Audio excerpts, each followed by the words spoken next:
Okay, let's unpack this. When you step outside, you look up and you rely on the sky for certain cues, right? Dark clouds, you know it might rain. Wispy clouds, it's probably going to be a nice day. We trust a blue sky. Implicitly, we assume it's safe. But what happens when the atmosphere just decides to, I don't know, throw something at you? A heavy, dense object, and the sky is completely clear. Not a cloud in sight. Absolutely nothing. Just a solid chunk of ice that can weigh as much as, what, a cinder block? It sounds like an urban legend, doesn't it? Or maybe something out of a disaster movie. Yeah. But you're highlighting a rare and, frankly, a deeply unsettling meteorological paradox. It's very real. And the sources we've gathered, they confirm this. This isn't just some weird anecdote. No, this is a genuine scientific frontier. You look up, the sky is sapphire blue, and then bam, a chunk of ice, sometimes a massive one, just crashes down. And this is where it gets so fascinating for me, because we're not talking about hailstones. Yeah, not at all. Not even big hailstones. So for this deep dive, we're looking at ice masses that just defy all the conventional weather rules.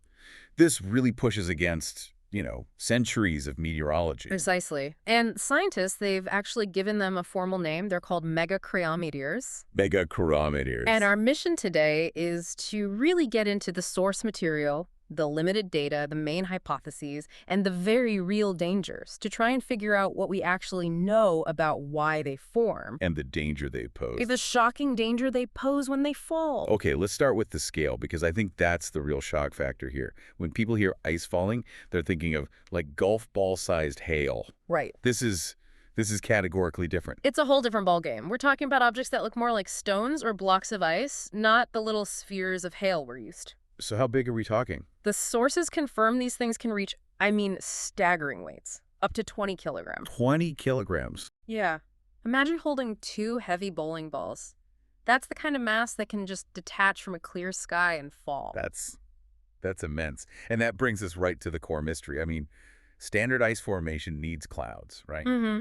Specifically, cumulonimbus clouds. Those big, tall, angry-looking ones. They're the engines that make hail.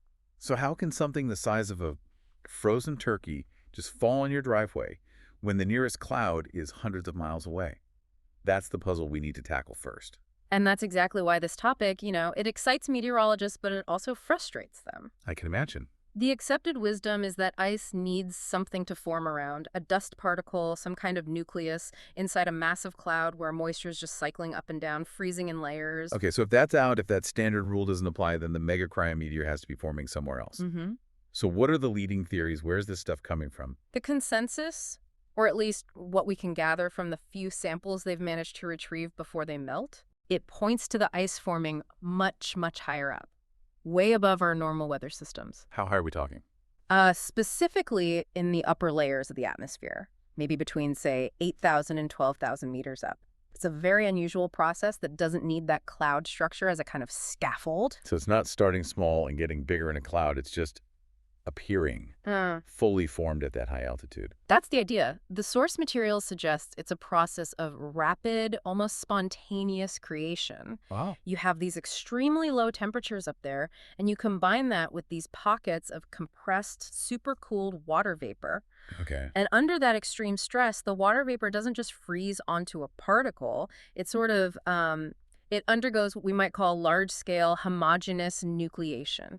Homogeneous nucleation, what does that mean exactly? It means the water itself initiates the freezing process. It doesn't need a little piece of dust to get started. The conditions are just so extreme that the water vapor collapses into a solid mass on its own. So the conditions themselves are the trigger.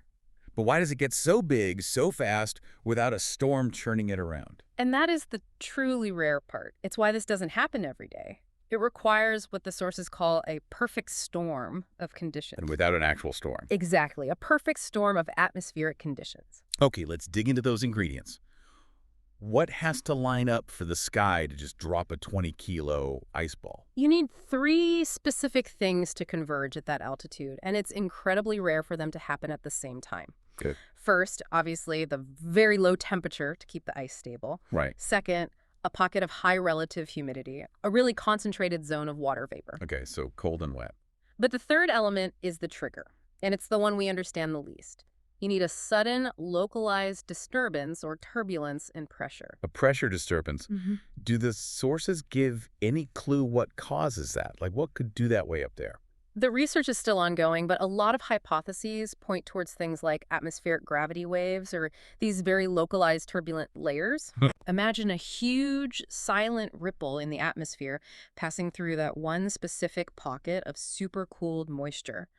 That ripple could provide the sudden pressure change needed to trigger that phase transition. From vapor to solid ice. Instantly. It sounds incredibly fragile, like a giant atmospheric water balloon that freezes solid the second you squeeze it just right. It is fragile, and the fact that it's so rare proves that. Regular hail forms in a chaotic, sustained environment. Right. Megacryometeors seem to form because the environment is, just for a moment, locally perfect for this instantaneous freezing. And that's the struggle for the scientists. By the time they get to the scene, the evidence is literally melting away. That ephemeral nature, that's why the mystery persists. Exactly. And it also raises a really critical point about what people think when this happens. I mean, the immediate assumption, a very logical one, is that it must have fallen off an airplane. Yes, that's the first thing everyone thinks. We have to address that. Yeah. Is this just, frozen toilet waste from a commercial jet? That is a crucial distinction to make because, yes, that does happen. It does. So, absolutely. Aircraft sometimes leak water or sanitary fluids, and at high altitude, it freezes into a block on the fuselage. When the plane descends, that block can break off and fall. It's a known thing. It's called blue ice. Blue ice. Okay, so if you're the unlucky person whose car just got smashed, how do scientists tell the difference between a natural megacryometeor and blue ice? This is where the source material is really definitive, and it's how we know the natural phenomenon is real. Blue ice, as the name suggests, often has a blue or greenish tint. From the chemicals. Right, from the chemicals in the sanitation system. It can also contain other organic matter. But a true megacryometeor is pure ice. It's usually opaque or white. And they can test it, I assume? Rigorously. They Okay. do chemical and isotopic analysis. They check the specific fingerprint of the hydrogen and oxygen in the water. So they can trace it back to its origin. Exactly. And the sources cite confirmed cases in Spain, Brazil, India, where analysis proved the ice was pure atmospheric water vapor. And crucially, trajectory analysis showed there was no aircraft nearby whatsoever. So those cases, they're the smoking gun. They are. They prove the block genuinely formed on its own in a clear sky. That is, it's a terrifying thought that the atmosphere itself is just generating these things independently. If every case could be linked back to a plane, the mystery would be solved. But it's those confirmed natural cases that prove our atmospheric models are, well, incomplete. Okay, let's pivot to the danger, because this isn't just an academic puzzle. This is a threat. It's unpredictable. How do we even begin to quantify that? Well, we have to connect it back to the scale we talked about earlier. We're talking about objects up to 20 kilograms falling from thousands of meters. Right. They hit terminal velocity pretty fast, so you have a dense, large object accelerating to a speed where the kinetic energy it delivers is just catastrophic. Walk us through the real-world consequences. What does a 15-kilo chunk of ice actually do when it hits the ground? The damage reports are pretty striking. We see them breaking through residential house roofs, punching straight through the attic and into a living room. Wow. They completely destroy cars. And because they're so big and heavy, they've been documented creating actual craters in the ground, especially in soft soil. That's not a dent. That's a miniature, unpredictable ice meteorite strike. It is. The sources give a really vivid example to illustrate the force. They ask you to visualize an ice ball weighing 10 kilograms. Okay, which is on the lower end for these things. Right, and it's hitting the ground at a speed calculated to be around 200 kilometers per hour. 200 kilometers per hour, straight down. That's like a small cannonball. Exactly. The energy transfer on impacts is just immense. And think about the psychological impact, too. You can insure your house against a storm or a fire, but how do you prepare for something that comes out of a clear blue sky with no warning at all? You can't. It confirms that the sky can essentially throw a missile at you without any meteorological warning we currently possess. That really shifts your whole relationship with a clear sky, doesn't it? We always associate danger with clouds.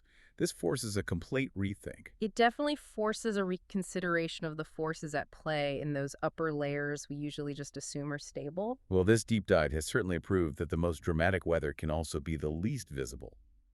So to review the key takeaways, this phenomenon, megacryometeors, is absolutely real. The ice is enormous, and its formation completely challenges the standard rules of meteorology. And we know we can distinguish it from aviation blue ice, but the true, natural ones remain a scientific enigma. Right. The current consensus points to that delicate mix of extreme cold, high humidity, and a sudden pressure change high in the atmosphere. But the key fact remains. Scientists do not know the exact cause with 100% certainty. The evidence melts, the conditions are rare, it happens in a total meteorological blind spot. It just underscores how much more complex the atmosphere is than we think. So here's the final thought I want to leave you with from this deep dive. If this level of chaos, an ice boulder dropping at highway speeds, can spontaneously generate in a clear, sunny sky, Yeah. what other strange, unpredicted, and powerful events might be quietly brewing up there that we just haven't even cataloged yet?